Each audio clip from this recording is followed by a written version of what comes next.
Bonjour à tous, bon dimanche, bienvenue dans ce nouveau numéro du Grand Jury d'RFM. Semaine de grand magal de Touba avec les impairs dans l'approvisionnement en eau et la fourniture en électricité. Au même moment, nouveau débat sur l'affaire Karim Wade. Mais les Sénégalais qui vivent à l'étranger sont plutôt frappés par des drames. Le meurtre de 2 Sénégalais aux États-Unis. L'une des victimes est d'ailleurs le fils du médiateur de la République, Alioune Badara Cissé. Quelles sont les dernières nouvelles? Bonjour Souri Kaba et merci d'accepter cet entretien devant le Grand Jury d'RFM. Bonjour Babacar, je vous remercie pour cette invitation et cet honneur que vous me faites. Un privilège de revenir largement sur les conditions de séjour, les conditions de vie des Sénégalais qui sont établis à l'étranger et conséquemment d'autres questions que vous jugerez utiles. Vous êtes donc le directeur général des Sénégalais de l'extérieur au ministère des Affaires étrangères. En sait-on davantage sur ces 2 meurtres de Sénégalais, les enquêtes? Je vous remercie Babacar. Permettez-moi d'abord, comme j'ai l'habitude de le faire, à chaque fois que nous sommes informés d'un cas de Sénégalais qui est tué à l'étranger ou qui est naturellement mort, que de présenter nos condoléances les plus sincères à sa famille éplorée, mais aussi à la communauté sénégalaise établie dans ce pays ou dans cette ville, et au-delà à toute la nation sénégalaise. Parce que quand un compatriote quitte le pays à la recherche d'un bien-être et qu'il y laisse la vie, c'est toujours douloureux, c'est toujours difficile d'accepter. Mais on le met dans le compte normal de la vie humaine. Condoléances à l'ensemble du peuple sénégalais, condoléances aux différentes familles éplorées. Et pour dire que dès que nous avons été informés de ces 2 drames, nous en avons informé le consulat général du Sénégal à New York qui a compétence à intervenir et à assister, autant sur le plan consulaire que sur le plan juridique, comme du reste sur le plan diplomatique. Ces compatriotes qui ont encore perdu la vie à la suite d'un meurtre. Et donc le consul général était déjà informé et en train de prendre toutes les dispositions nécessaires qui devront permettre que la lumière soit faite sur les conditions dans lesquelles ces compatriotes ont été ôtés à notre affection. Et nous attendons dans les prochains jours un compte rendu beaucoup plus détaillé de tout ce qui s'est passé et puis de tout ce qui adviendra de faire par rapport à ces 2 meurtres-là. Quelques premiers éléments de l'enquête peut-être? Pour l'instant, non. Je pense qu'on ne peut pas pour l'instant disposer des dépouilles en raison du fait que les enquêtes se poursuivent. Donc, on va garder encore notre mal en patience afin que les auteurs de ces meurtres horribles puissent être arrêtés. Et chaque fois qu'un compatriote est également tué à l'étranger, nous avons la chance, par la grâce du bon Dieu, que les meurtriers sont souvent arrêtés. Et donc, le consulat ou l'ambassade de la juridiction concernée suit au détail, jusqu'au point même de rendre visite ces derniers pour les voir et les identifier, au point d'assister la famille, si nécessité il y a, afin que ces choses ne se répètent plus à l'avenir. Et pour les dépouilles, vous l'évoquez, pas disponible pour le moment. Vous espérez que les enquêtes sur ces dépouilles-là, autopsie et tout ce qui s'ensuit, soient finies quand, pour que les familles disposent des corps pour les rapatrier éventuellement au Sénégal? Habituellement, 1 semaine à 10 jours. La petite expérience que nous en avons. Maintenant, tout dépend.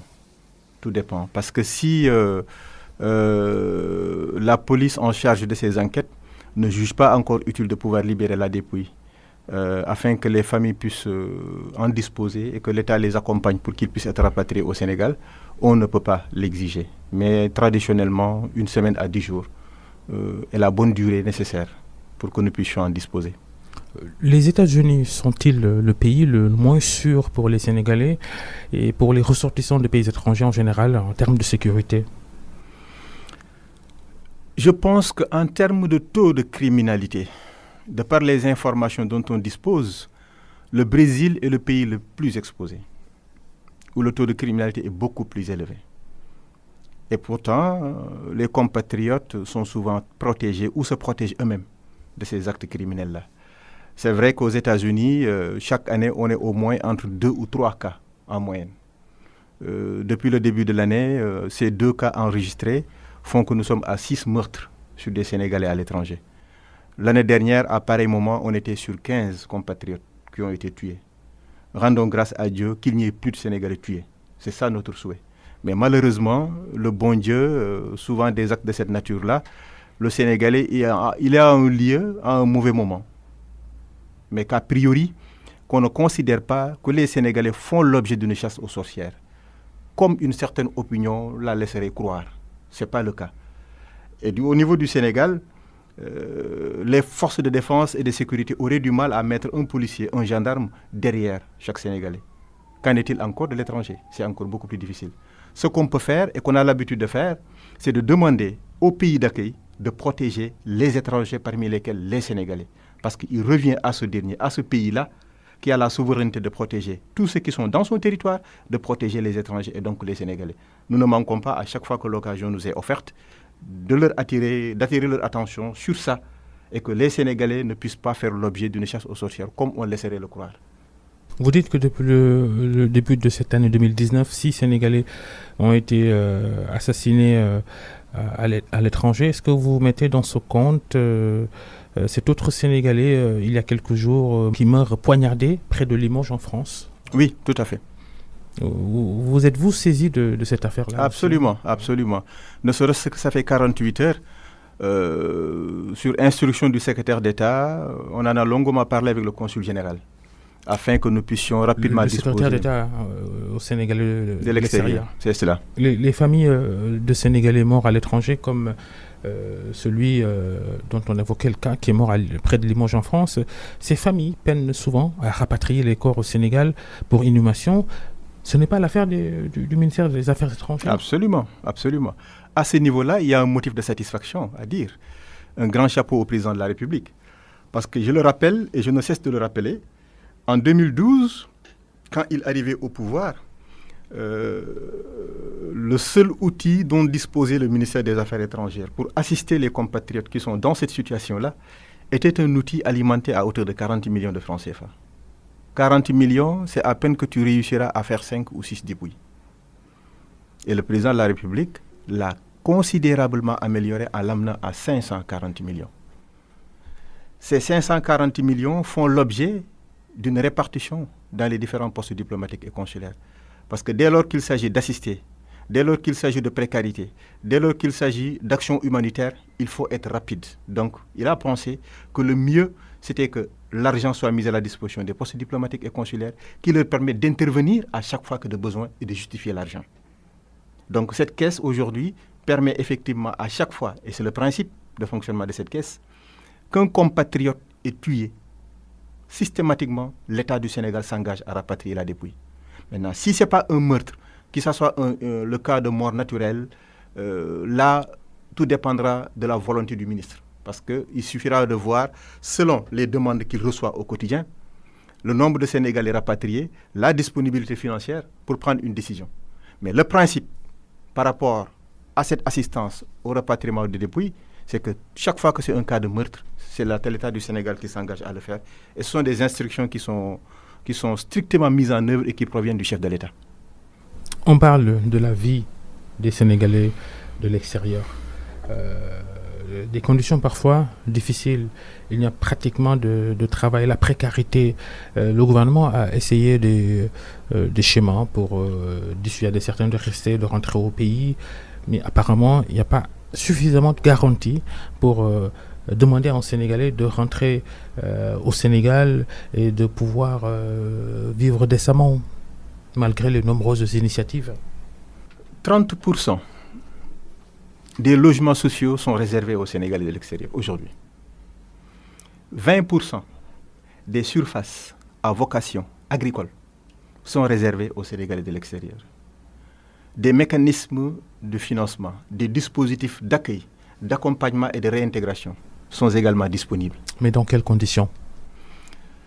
Alors, faudrait-il que tu fasses la demande d'abord, sur la base d'un projet dont tu disposes. Ça ne peut pas se faire sur la base de Babacar Fall me plaît, que je veux me battre pour que Babacar Fall puisse disposer de nombre d'hectares pour lui et les membres de sa famille. Il s'agit de retour, il s'agit de promotion de l'investissement productif. Parce que dès lors que nous parlons de migration, il faudrait qu'on considère qu'il y a 3 étapes importantes. Le départ. Et le départ, aujourd'hui, il faut le gérer, il faut le gouverner. Il ne faudrait pas que ça soit un départ irrégulier, au risque de leur vie. Au moyen de la sensibilisation, nous cherchons à persuader les jeunes à partir via les océans ou via le désert, au risque de leur vie. Donc le départ est un élément important dans la migration. Le séjour à l'étranger. Vous avez toujours du mal à les fixer, les jeunes Sénégalais, toujours envie d'y aller. En fait, on ne fixera jamais les jeunes Sénégalais. Je suis sûr d'une chose, le jour où TV5 Monde ou France 24 aurait besoin de toi et qu'il t'offre 10 000 euros par mois avec une bonne protection de ta famille à Paris, je suis sûr que tu feras un bon choix. Alors, ça veut dire que la mobilité, elle est humaine. Mais ce que nous cherchons aujourd'hui à dire, c'est que nous offrons de la perspective à ces différents jeunes. Maintenant, à toi de faire ton choix. Depuis que la liberté de voyager a été bien reconnue dans notre constitution au Sénégal, la liberté de circulation, la circulation des personnes et des biens. Rappelons que dans les années 1980, quand le président Diouf, arrivé à la tête de l'État du Sénégal, a changé les dispositions de départ pour les Sénégalais, où tu n'as plus besoin d'un document que nous appelions en son temps obligation de quitter le territoire sénégalais, une autorisation de quitter le territoire sénégalais, il était permis à tout un chacun de voyager là où tu le souhaites. Mais les conditions d'accueil dépendent du pays d'accueil. Ça ne dépend pas du Sénégal. Et donc, je disais tout à l'heure, le départ est important et il y a eu beaucoup d'efforts qui ont été faits. Les conditions de séjour, l'État du Sénégal s'efforce à ouvrir des consulats, à ouvrir des ambassades. Je prends l'exemple de l'Italie. Nous sommes le seul pays africain à avoir 2 consulats en Italie et une ambassade. Rome, c'est l'ambassade. Milan, c'est le consulat général. Et Naples, un autre consulat qui a été récemment ouvert. À Paris, même chose. Une ambassade et 4 consulats dont l'un vient d'être fermé. Alors, ça veut dire quoi? Des efforts sont faits pour qu'en termes de représentation et que l'assistance puisse suivre sont en train d'être déroulés sur la base d'une carte diplomatique minutieusement bien réfléchie. Indépendamment du fait, évidemment, qu'il ne faut pas considérer que les Sénégalais s'installent et que le consulat ou l'ambassade doit s'installer. Mais qu'il y a des traditions à respecter. Mais toujours comme pour dire que les conditions de séjour également font l'objet d'un grand intérêt de la part des plus hautes autorités de ce pays. Et je rappelle encore une fois de plus qu'en mêlant diplomatie et gestion des Sénégalais de l'extérieur, systématiquement les Sénégalais de l'extérieur sont versés dans ce qui est communément appelé le pouvoir discrétionnaire du président de la République. Parce que la diplomatie, c'est lui. Le ministre des Affaires étrangères, le secrétaire d'État, les directions qui sont au niveau du ministère des Affaires étrangères agissent et interviennent pour les yeux, pour l'oreille et pour les pieds du président de la République. Tout ce qui s'y fait, c'est lui. Donc c'est son monopole à lui. C'est un avantage pour ça, c'est un privilège que les Sénégalais de l'extérieur puissent bénéficier d'une si grande attention. Et donc les conditions de séjour, comme je l'ai dit tout à l'heure, font l'objet d'une grande attention. Et à travers les différents protocoles d'accord, les conventions qui sont liées, et pour les travailleurs, et pour la régularisation de certains, nous cherchons à intégrer leurs préoccupations et leurs problèmes. Et donc, au même moment, quand tu veux revenir au Sénégal, qui est l'étape dernière ou l'étape suivante, le retour, les dispositifs sont également mis en place pour t'accueillir et te souhaiter la bienvenue et te mettre dans les conditions qui te permettent de pouvoir gagner paisiblement ta vie. Il y a quelques jours, des informations faisaient état d'un accord entre l'État sénégalais et des pays européens pour le rapatriement d'expatriés sénégalais, pourtant en situation régulière. Non, il n'y a pas d'accord. Il n'y a pas d'accord. On ne cesse de le dire. Il n'y a pas d'accord de réadmission entre le Sénégal et l'Europe. Il s'agissait d'un décret d'un pays, notamment l'Italie, pour ne pas le citer, qui cherchait à réduire les durées de traitement des demandeurs d'asile. On a voulu en faire un débat national au Sénégal, mais ce n'est pas un débat pour nous, parce que l'Italie n'a pas du tout saisi le Sénégal à ce propos. Vous parliez de la souveraineté de chaque État, de définir ses conditions d'accueil d'étrangers. Sur notre antenne, la semaine dernière, le ministre de l'Intérieur, Ali Ngouille Ndiaye, sur RFM Matin, a révélé que l'État sénégalais avait décidé d'instaurer le visa obligatoire pour tout étranger hors CEDEAO. Est-ce que c'est une bonne décision? Je voudrais d'abord féliciter le ministre de l'Intérieur pour son courage. Je l'ai suivi prenant son téléphone, appelant dans une émission en direct, notamment sur la TFM, l'émission Diakarlo, ce qui n'est pas courant pour les ministres de la République. Il l'a fait pour apporter des éléments d'éclairage fort utiles. Parce que quand des gens abordent un sujet avec des éléments qui les échappent, il est bon que celui qui dispose de ces éléments d'information puisse édifier l'opinion sénégalaise. Et je le félicite pour ça. Mais je le félicite également d'avoir bien voulu dire exactement ce que l'État veut faire ou a envie de faire ou souhaite faire pour améliorer les conditions de sécurité dans notre pays. Et il s'agit de ça. Je donne un autre exemple. Le touriste. On aurait accueilli 5 millions de touristes au Sénégal une fois et qu'ils viennent ici et qu'ils se rendent compte que les conditions de sécurité dans ce pays ne sont pas réunies. L'année suivante, ils ne reviendront plus jamais.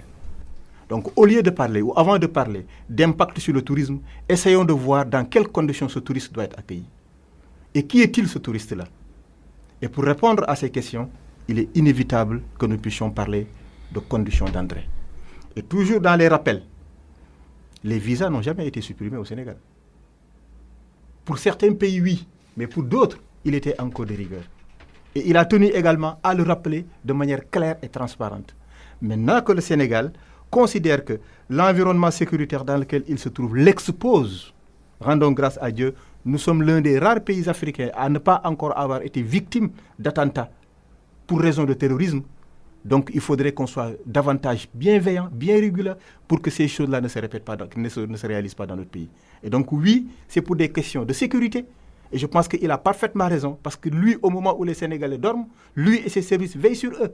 Si lui pense que dans les conditions actuelles, il faudrait qu'on ramène la question du visa, il a tous les éléments d'information qui lui permettent de l'apprécier. Et donc, vivement que cela se fasse, et je pense que c'est les Sénégalais qui verront d'ici peu les résultats d'une telle initiative. Cette fois-ci, l'État ne parle pas de réciprocité, mais plutôt de raisons de sécurité. Oui. Pour ne pas fâcher... Je ne crois pas qu'il soit dans un langage diplomatiquement correct. Mais c'est juste qu'aujourd'hui, vous comprendrez difficilement que dans les années 2000, un Afghan ait préparé son projet migratoire depuis Dakar pour atterrir à Paris. Et il a été suivi par le CNRS français, pour se rendre compte que Dakar est devenu une plaque tournante plus que jamais sur les questions de migration. Et si le ministre de l'Intérieur a des informations de cette nature-là, faudrait-il pas qu'il protège les Sénégalais? Je pense que oui. C'est son devoir et il l'a bien fait. Je le félicite pour ça. Retour aux Sénégalais de l'extérieur, c'est votre business. Vous êtes le directeur général des Sénégalais de l'extérieur au ministère des Affaires étrangères. Un autre Sénégalais qui réside à l'étranger, il s'appelle Karim Wade, l'exilé du Qatar, comme le surnomment certains, depuis son départ du Sénégal le jour même de sa libération par grâce présidentielle en 2016. Sa situation a été évoquée lundi dernier à Genève lors de la 127e session du Comité des droits de l'homme des Nations Unies. La délégation sénégalaise, par la voix de Moustapha K, directeur des droits humains au ministère de la Justice, a déclaré que l'État sénégalais ne dirait pas non à une réparation de Karim Wade, réparation notamment financière. Karim Wade, on le rappelle, a été condamné à 6 ans de prison par la Cour de répression de l'enrichissement illicite. Des propos qui ont secoué les rangs du gouvernement. Le ministère des Affaires étrangères, votre ministère, a publié un communiqué 48 heures après pour mettre tout sur le dos de la presse sénégalaise en écrivant, je cite, « La délégation sénégalaise n'a en aucun cas et sous quelque forme que ce soit pris des engagements allant dans le sens d'une réhabilitation de M. Karim Wade ou d'une réparation d'un préjudice qu'il aurait subi. » Fin de citation.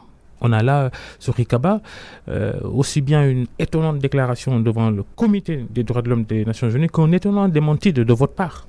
Dans notre ministère, comme vous l'avez dit, et intelligemment que vous avez posé la question, en faisant allusion au fait que Karim Wade serait dans la communauté des Sénégalais établis à l'étranger et qu'en conséquence, Direction générale des Sénégalais de l'extérieur aurait la responsabilité de le protéger, intelligemment que tu m'interpelles sur cette question-là.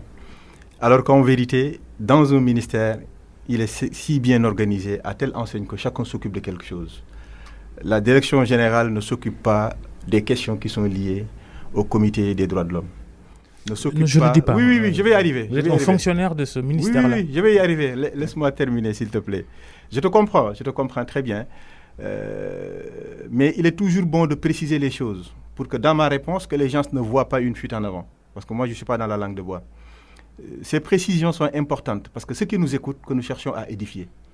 Et que donc ces derniers doivent avoir les éléments d'appréciation pour permettre de comprendre Sori Kaba, de là où il est en train de parler, sur quelle base il le fait.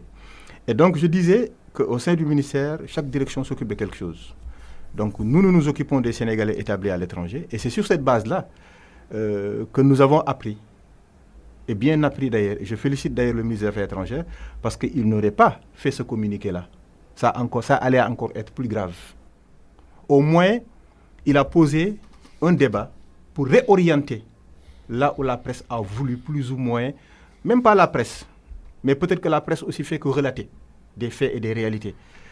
Mais moi, je vais plus loin. Quand on commence à réussir des choses, les gens voient la petite bête, où est-ce qu'elle se situe, pour systématiquement alimenter un débat qui plus ou moins peut être stérile.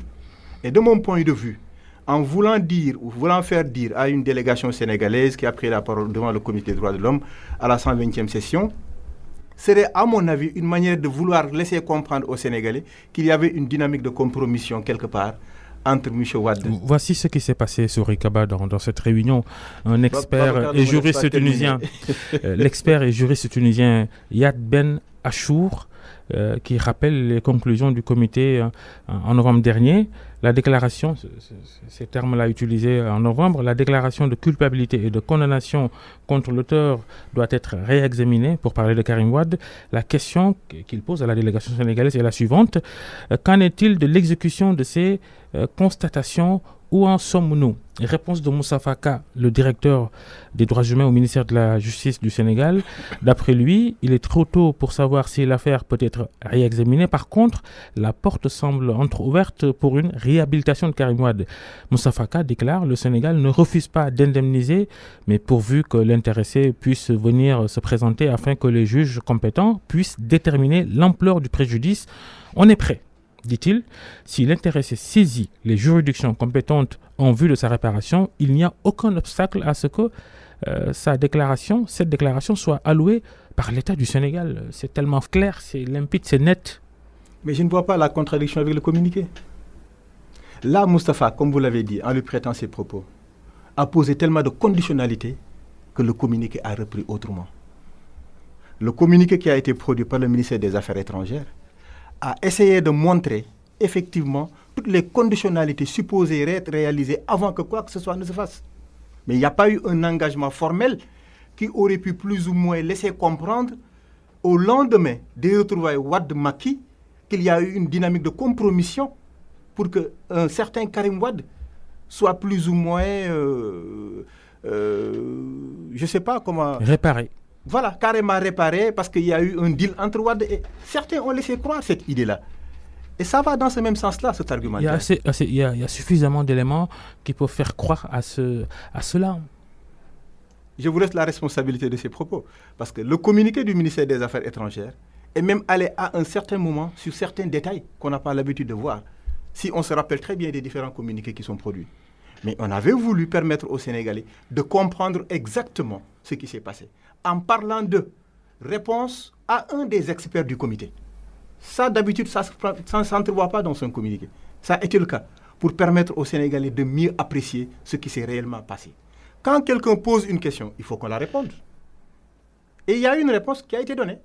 Maintenant, de cette réponse-là, que nous voulions systématiquement dire oui, Karim Wade a été systématiquement blanchi ou a été systématiquement lavé de tout soupçon ou que l'État sénégalais s'engage sur quelque chose, je ne pense pas que ça soit le cas.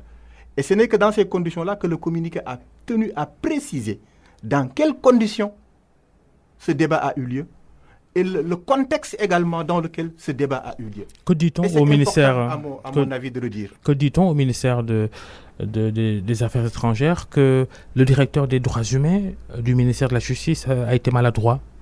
Je ne l'aurais jamais dit. Et le communiqué non plus. Le communiqué n'a pas dit qu'il y a quelqu'un qui a fait un acte de maladresse. Le communiqué a dit que l'État du Sénégal ne s'est engagé devant quoi que ce soit et devant le comité. Et vous, en me relatant les propos du directeur K, vous posez tellement de conditionnalités que je doute qu'il y ait un engagement. Vous-même, vous pouvez le constater. La presse du week-end annonce une réunion d'urgence au ministère de la Justice pour se pencher justement sur cette déclaration. Un autre journal est beaucoup plus clair en annonçant que le ministre des Affaires étrangères, Amadou Ba, est dans une mauvaise posture suite à cette cacophonie, on va dire, diplomatique. Que le ministère de la Justice convoque une réunion, c'est normal. Franchement, Je pense que ça, c'est à la limite ce qu'il faudrait qu'il fasse pour que ces services harmonisent, discutent, échangent et que nul n'en ignore. Ça, je pense que c'est le minimum. Maintenant, cacophonie aux côtés du ministère des Affaires étrangères, je ne le crois pas.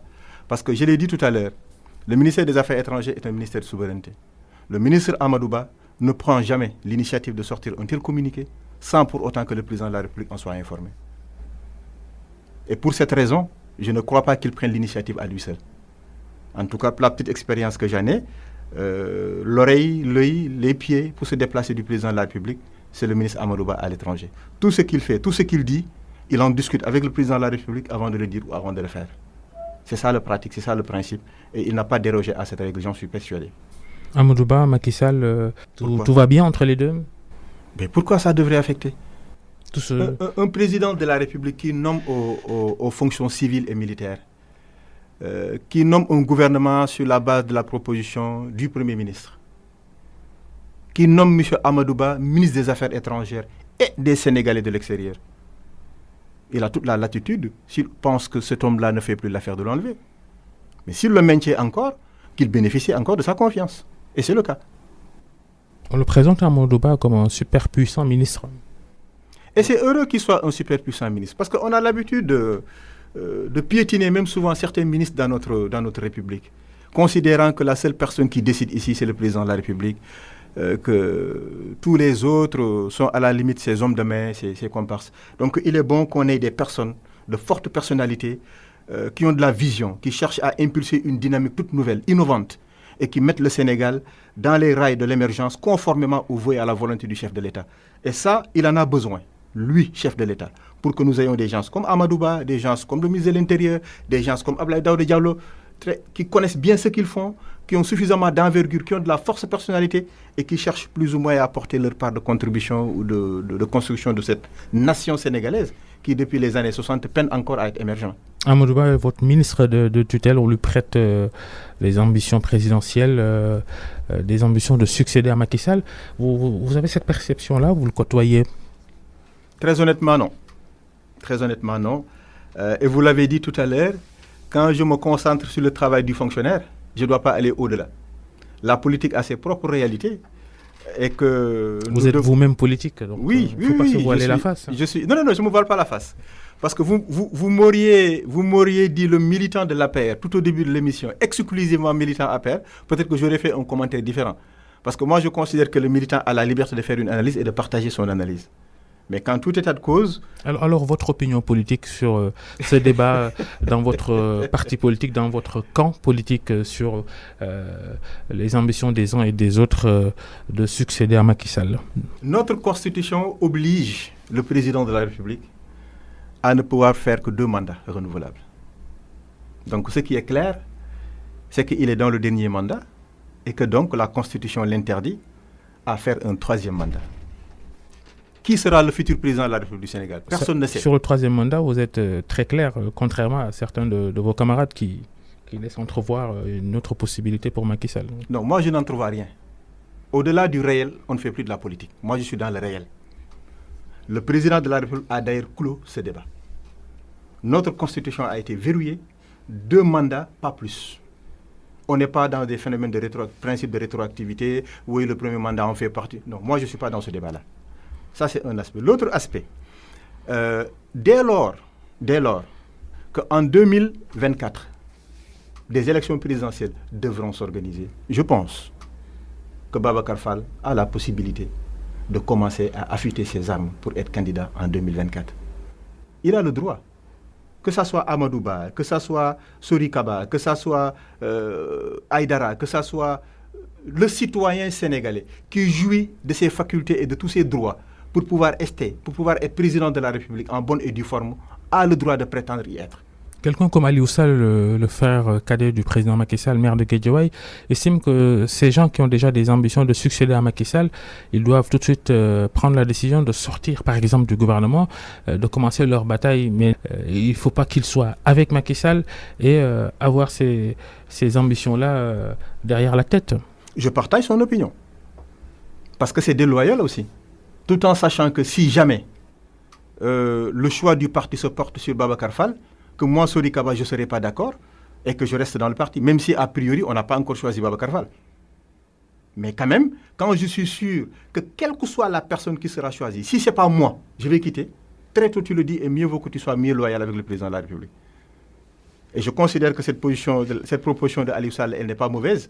Maintenant, faudrait-il que dans la réalité, dans sa mise en œuvre, que l'on sache exactement qui sera sur le porte-étendard de l'Alliance pour la République. Mais au-delà de ça, je pense qu'aujourd'hui, le contexte est un contexte de construction, est un contexte de mise en œuvre de la phase 2 du plan Sénégal émergent. Et le citoyen sénégalais, il est très en avance sur l'homme politique. On a fini de le comprendre depuis 2000. Ils ont fini de comprendre, eux, citoyens, qui sont les militants dans les différents partis politiques, que le réel, promis et réalisé, est la seule chose qui conditionne le vote. Mais pas le propos genre mielleux, une forte capacité de communication. Je cherche plus ou moins à être dans le nihilisme. Je m'attaque à Mamour Diallo, je m'attaque à Idrissa Seck à volonté pour dire que je me fais un nom, je me fais un positionnement. Ça, ce n'est pas loyal dans le contexte des citoyens sénégalais aujourd'hui. Ce qu'il faut considérer, c'est que le militant, il est très éveillé et qu'on ne peut plus abuser de sa confiance. Et que le meilleur des hommes politiques dans notre contexte actuel est celui qui n'est plus à dire la promesse n'engage que celui qui y croit, mais plutôt que la promesse faite a été réalisée et la voici. Sur cette base-là, on peut renouveler la confiance à ton niveau. Et le président Macky l'a tellement bien compris qu'au moment où les grands dialecticiens sont en train de penser à qui le remplacera, lui, il est en train de se concentrer sur les promesses qu'il a faites au peuple sénégalais au nom de l'Alliance pour la République. Et ce n'est qu'à partir de ce moment-là que l'Alliance pour la République pourrait avoir un porte-étendard que les Sénégalais vont accepter. Et c'est ça le vrai combat, à mon avis. Il doit commencer tout de suite à travailler sur sa succession, son dauphin. Vivement que tu l'invites au prochain grand jury, peut-être qu'il te dira. Mais moi, je pense qu'aujourd'hui, organiser le parti est l'un des défis à relever, à mon avis. Nous sommes dans un contexte où on a besoin de savoir... Opération risquée aussi. Il a été tout le temps risqué. Rappelez-vous qu'en 2012, quand il arrivait au pouvoir, il était risqué d'organiser le parti parce qu'on était à la veille des élections législatives. Ensuite, élections locales.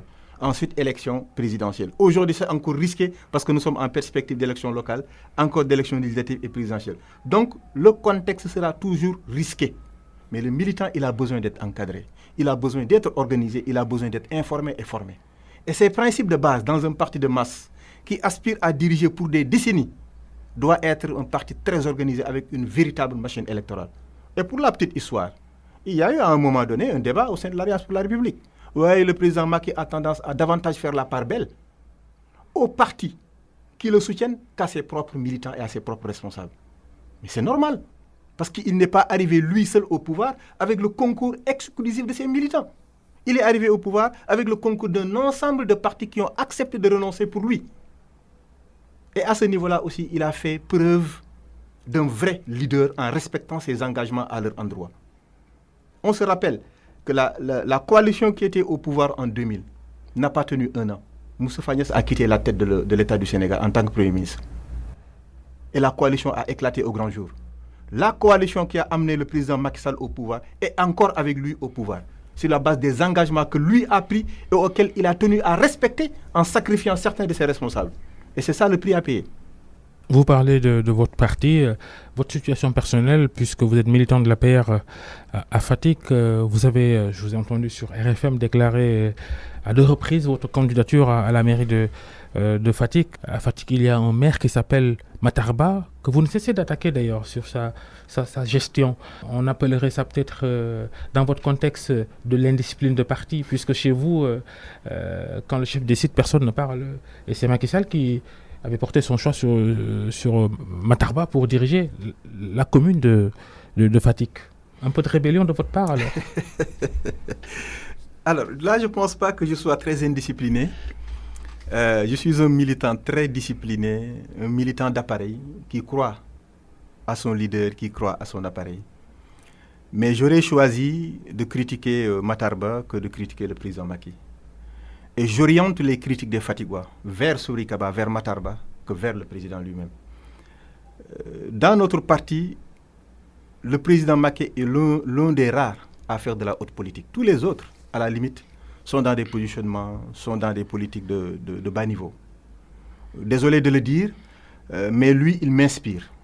Dans le sens où, quand des jeunes ont organisé une marche devant la résidence paternelle du chef de l'État, en brûlant des pneus, en exacerbant leur colère, parce que depuis qu'ils l'accompagnent, ils sont à la recherche de leur premier emploi, ils ne l'ont pas trouvé, considérant que la ville ne bénéficie pas encore des véritables attributs qui sont à l'image de ce qui a été promis. Elle est dégueulasse, il y a trop de moustiques, il n'y a pas de lumière. Autant de faits qu'on voudrait laisser sous la responsabilité du président Macky Sall. Vous pensez que c'est normal? Alors qu'une équipe municipale investit de la confiance du peuple au niveau local, bénéficiant d'un budget d'action et au niveau local. Donc il fallait situer les responsabilités. Et c'est ça mon combat aujourd'hui. Pour cette raison, je ne pense pas être discipliné, mais je cherche à réorganiser le débat au niveau interne pour qu'il n'éclabousse pas le président de la République qui a suffisamment à faire au niveau national.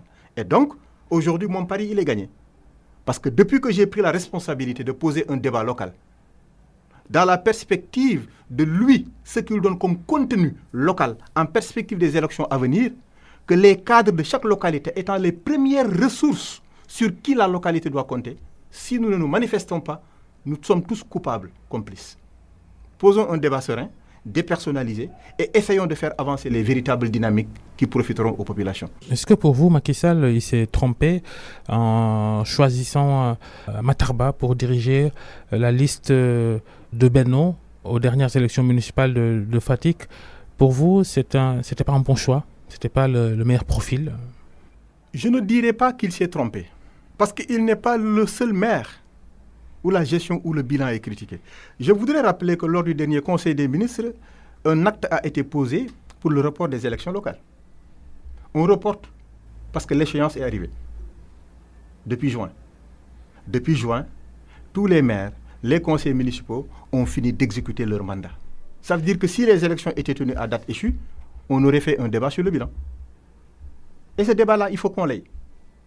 Donc c'est au terme de ce mandat-là que moi j'ai dit, posons un débat serein et sincère. Il ne s'agit pas de questions de personne. Est-ce que vous savez qu'aujourd'hui, quel que soit le ministre, le maire, le directeur, tout dépend de l'équipe avec laquelle tu travailles. Tu ne me diras pas le contraire. Parce que vous passez tout votre temps, par exemple, à chercher les meilleurs journalistes dans les différentes rédactions pour leur faire des propositions alléchantes pour qu'ils puissent venir renforcer le travail important que vous êtes en train d'abattre. Et donc, cette animation du développement local, comme je l'ai dit, passe d'abord par l'identification des ressources. Parce qu'il n'est pas dit que nous sommes tous parfaits. Il aurait fait un choix sur moi, on m'aurait critiqué quelque part, quelle que soit la volonté que j'aurais. Donc il ne s'agit pas de faire un mauvais choix ou de faire un beau choix. Mais il s'agissait plutôt d'avoir choisi Sori Kaba, direction générale des Sénégal de Syrie. Je suis déjà souvent très critiqué par rapport à mes prises de position, par rapport à la manière dont les choses se déroulent. Qu'il choisisse Biram Faye, qu'il amène au niveau de l'agent de sécurité de proximité. Qu'il choisisse quelqu'un d'autre, Thérèse Diouf, et ainsi de suite, ainsi de suite, ainsi de suite. Mais c'est parce que tout simplement, il faut que chacun donne un contenu à ce qu'il t'a donné. Parce qu'il ne va pas te nommer et te dire, ne fais pas ça, fais ça, comme si c'est lui-même qui est à la tête de cette structure-là. Il en a suffisamment à faire. Et donc, à chacun maintenant de prendre la liberté, de poser des actes qui vont dans le sens de faciliter sa réélection ou les engagements qu'il avait pris à l'endroit du peuple. C'est aussi simple que bonjour. Il a essayé de construire une équipe autour de lui, autant à Fatick qu'au niveau national. Maintenant, à chacun d'assumer. Et moi, j'assume ma part, très honnêtement. Fatick, vous, militants de Macky Sall à Fatick et dans le Fouta, vous êtes les enfants gâtés du président. Une grosse part dans la distribution des hautes fonctions entre Fatick et le Fouta, vous êtes d'accord? Oui, je suis d'accord et c'est normal. Ah oui? Comme disait le président Diouf, il ne faut pas scier une branche sur laquelle tu es assis. En 2009, quand le président Macky Sall a quitté le PDS, démissionnant de toutes ses fonctions que le PDS lui avait données, c'est Fatick qui l'a reconduit en tant que maire. Fatick était très surveillé en 2009 aux élections locales, très surveillé. Et les uns et les autres disaient, s'il n'est pas capable de gagner Fatick, pourquoi prétendre diriger le Sénégal? C'était un bon indicateur pour montrer d'abord la notoriété de l'homme d'État qui est aujourd'hui à la tête de notre pays. Et donc les Fatickois l'ont accompagné et l'ont redonné confiance en lui confiant les destinées de la mairie en 2009. Une mairie qui était dans l'opposition au moment où le président Wade était au pouvoir. Et son candidat d'alors, c'était Cheikh Kanté, et plus ou moins Sitor Ndour. Il est bon de le rappeler. C'est les faits. Qui était du côté de Wade. Qui était du côté de Wade. Ça vous frustre de les voir du tout. La générosité de l'homme. Non. La générosité de l'homme. Quand on veut construire une nation, on ne peut pas le faire avec un groupuscule. Il faut qu'on le fasse avec toute la nation. Et quand on est rancunier, on ne peut pas travailler avec tout le monde. Mais fort heureusement, lui, il n'est pas rancunier. Il pardonne et il considère que pour faire ce pays-là, il faut le faire avec tout le monde. C'est pour ça qu'il s'est réconcilié avec Abdoulaye Wade. On va évoquer ce volet de l'émission. Cette visite d'Abdoulaye Wade le week-end dernier au palais présidentiel sur invitation de Macky Sall, dans la foulée de la libération de Khalifa Sall, l'ex-maire de Dakar. Il cherche quoi, Macky Sall? À stabiliser notre pays. Je félicite le président Macky. Je félicite le président Wade parce que le président Wade, à travers le président Macky Sall, est un élément d'héritage. Le leader moderne, dans notre contexte à nous, est celui qui est capable de laisser un bon héritage aux générations futures. Quand on approfondit la réflexion et l'analyse, on se rend compte que ces deux hommes n'avaient pas autre chose à faire que de fumer le calumet de la paix. Nous rendons hommage au khalife général des Mourides, de son entremise, de s'y être mis pour que ces deux hommes soient ensemble au grand bénéfice du peuple sénégalais. Approfondir maintenant cette situation de paix dont le pays a besoin. Le président Wade a un rôle à jouer. Et je vais au-delà pour lancer même un appel à Idrissa Seck pour qu'il rejoigne ces moments de retrouvailles des grands hommes qui dirigent ce pays-là. Il était avec eux hier et rien n'exclut qu'il continue à être avec eux aujourd'hui. Et du haut de cette tribune, cette occasion que vous m'offrez pour lui dire que c'est l'occasion. Même si on ne lui lance pas un appel, il doit pouvoir, au nom de la nation sénégalaise, dire moi aussi, je serai au niveau de cette paix des braves. Parce qu'à un moment donné, c'était encore lui, Abdoulaye Wade et Macky Sall, qui étaient à la tête de l'État du Sénégal. Ce même schéma qui se redessine sera encore au grand bénéfice des Sénégalais. Et il n'a rien à perdre à le faire. Et au-delà de lui, toutes les personnes de bonne volonté qui sont à même d'apporter leur contribution pour que le Sénégal soit véritablement un pays émergent. Et du coup, pour vous, anéantir l'opposition, parce que si tout le monde rallie Macky Sall, se réconcilie avec Macky Sall, il faut qu'il y ait une opposition quand même. La presse est suffisamment une opposition au Sénégal. Je pense que... De façon beaucoup plus pointue, il faut de l'opposition. Mais vous savez, entre le choix d'une opposition qui doit exister et le choix d'un Sénégal émergent où tous les jeunes ont de l'emploi, où le niveau de vie est assez élevé, où il y a de la sécurité dans les maisons, dans les rues, partout au Sénégal, où il y a par exemple des TGV sur 1h30, 2h de temps à Tambacounda, que nous puissions avoir des autoroutes qui mènent dans toutes les grandes villes du Sénégal, que le Sénégal soit un pays riche, cela vaut mieux qu'une opposition qui passe tout son temps à personnaliser le débat. Et à mon avis, ça, pour qu'on y arrive, il faut des ressources humaines. Et aujourd'hui, le président Macky Sall a fini de démontrer sa capacité à réunir les forces vives de la nation à la tête de l'État. Et rappelons, feu Ousmane Tanor Dieng, feu Djiboka, Moustapha Niasse, qui ont quitté le PS avant 2000, ne se sont retrouvés que sous Macky Sall parce que le président Macky Wade n'avait pas pu le faire. Idrissa Seck, des retrouvailles avec Macky Sall, pour vous, c'est possible? C'est à l'ordre du jour. Le contexte est favorable. Il n'a pas autre chose à faire que de rejoindre le camp présidentiel, que de rejoindre cette paix des braves. Le président Macky Sall va terminer un mandat. Ça va faire un grand boulevard pour Ousmane Sonko, alors, si tout le monde rallie pour aller où? Grand boulevard pour aller où? À Ziguinchor, peut-être. Mais pas pour aller au palais. J'ai plus de chance que Ousmane Sonko pour être président de la République du Sénégal. Oui. Les Sénégalais, ils ont envie de confier leur pays, leur destinée à un homme d'expérience. Pas à un homme, la langue mielleuse, qui passe tout son temps à critiquer, personnalisant le débat, faisant des règlements de compte parce qu'il était à un certain moment donné sous la responsabilité d'une telle personne. Ils avaient eu des prises de vue différentes. Aujourd'hui, je règle mon compte à son endroit. Ça, ce n'est pas de l'opposition. Je suis désolé, mais un grand boulevard pour partir à Ziguinchor et revenir, oui, on y travaille et avec le Sénégal émergent, ça sera le cas. Pourquoi Ziguinchor? Vous faites partie de ceux qui l'accusent d'être un communautariste, non, régionaliste? du tout. Parce qu'il a tendance à, systématiquement, de Dakar, il va à Ziguinchor en week-end, il réunit quelques éléments avec lui, il fait une marche dans les rues de Ziguinchor et il revient à Dakar. Bon, un peu d'activisme politique pour exister, on comprend. Mais nous tous, nous savons, et Babacar, tu ne me démentiras pas, ça fait très longtemps que tu es dans ce métier-là. Donnons du temps. Et on verra comment il va gérer son parti. De l'opposition. Non, ce n'est pas donné. Il faut de l'argent pour gérer ton parti. Toi qui n'as jamais été directeur, tu n'as jamais été chef de service, tu as été juste un fonctionnaire. Comme par hasard, tu arrives à la candidature, tu arrives à avoir des parrainages, tu réussis à faire une campagne électorale difficilement. Comment pourrais-tu gérer un parti politique durant 4 ans? Entretenir des militants, payer leurs factures, les assister pour qu'ils partent à l'hôpital, ainsi de suite, ainsi de suite. C'est ça, la politique au Sénégal. C'est ça le militantisme, c'est ça la politique pour vous également. Ça semble très grave ce que vous dites. Nous avons reçu un héritage malheureux que nous sommes obligés de parfaire. Moi, je n'ai pas peur de considérer que la politique aujourd'hui au Sénégal, on ne peut pas la faire avec les poches vides. La politique au Sénégal, on ne peut pas la faire avec la tête vide. Il faut les deux en même temps. Les plus belles idées du monde, qui ne font pas manger, qui ne donnent pas à boire, qui ne permettent pas à un Sénégalais de payer sa facture, il ne te suivra pas. Il te suivra parce que tu es à même de résoudre ces problèmes immédiats aujourd'hui identifiés. C'est ça la politique. Maintenant, je termine sur ce point, si vous permettez. L'assainissement des mœurs et pratiques politiques est un thème que certains fuient.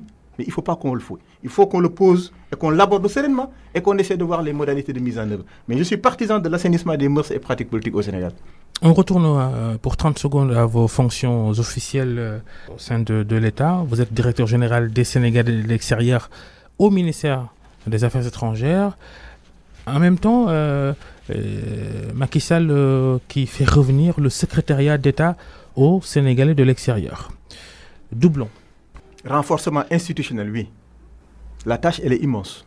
Elle est exaltante. Source de conflit? Du tout. Parce que quand Souleymane Jules Diop a été pour la première fois secrétaire d'État au Sénégal de l'extérieur, vous êtes souvent cogné. Ouais. Je préfère qu'on ne personnalise pas les débats. Parce que tu sais, l'État... C'est un constat. Donc, Oui, non. En fait, on la personnalise quelque part parce qu'au lieu de dire que c'était sur des questions de procédure, sur des questions d'approche et de méthode qu'il y a eu problème, on est sur Sory Kaba, Souleymane Jules Diop. Souleymane Jules Diop, Mankeur Ndiaye. C'était personnalisé. Mais dans le fond, c'était ça le problème. Mais aujourd'hui, les décrets de répartition des services des uns et des autres a été clairement identifié. Donc, le secrétariat d'État vient pour renforcer un dispositif existant. Au moment où je vous parle, il est sur d'autres sentiers, lui. Je ne pourrais pas être à la RFM et être en même temps là où il est. Le ministre des Affaires étrangères est ailleurs. Parce que la tâche, elle est immense. Et il faut qu'on soit renforcé pour que nous puissions arriver à un bon résultat. Sory Kaba, merci d'être passé devant le grand jury d'RFM. Vous êtes le directeur général des Sénégalais de l'extérieur au ministère des Affaires étrangères, candidat à la mairie de Fatick, il faut l'ajouter. Merci à tous nos auditeurs qui nous ont écoutés. Et dans un instant, le journal de midi de Barthélémy Ngom. Bonne fin de semaine, à dimanche prochain pour un nouveau numéro du grand jury d'RFM.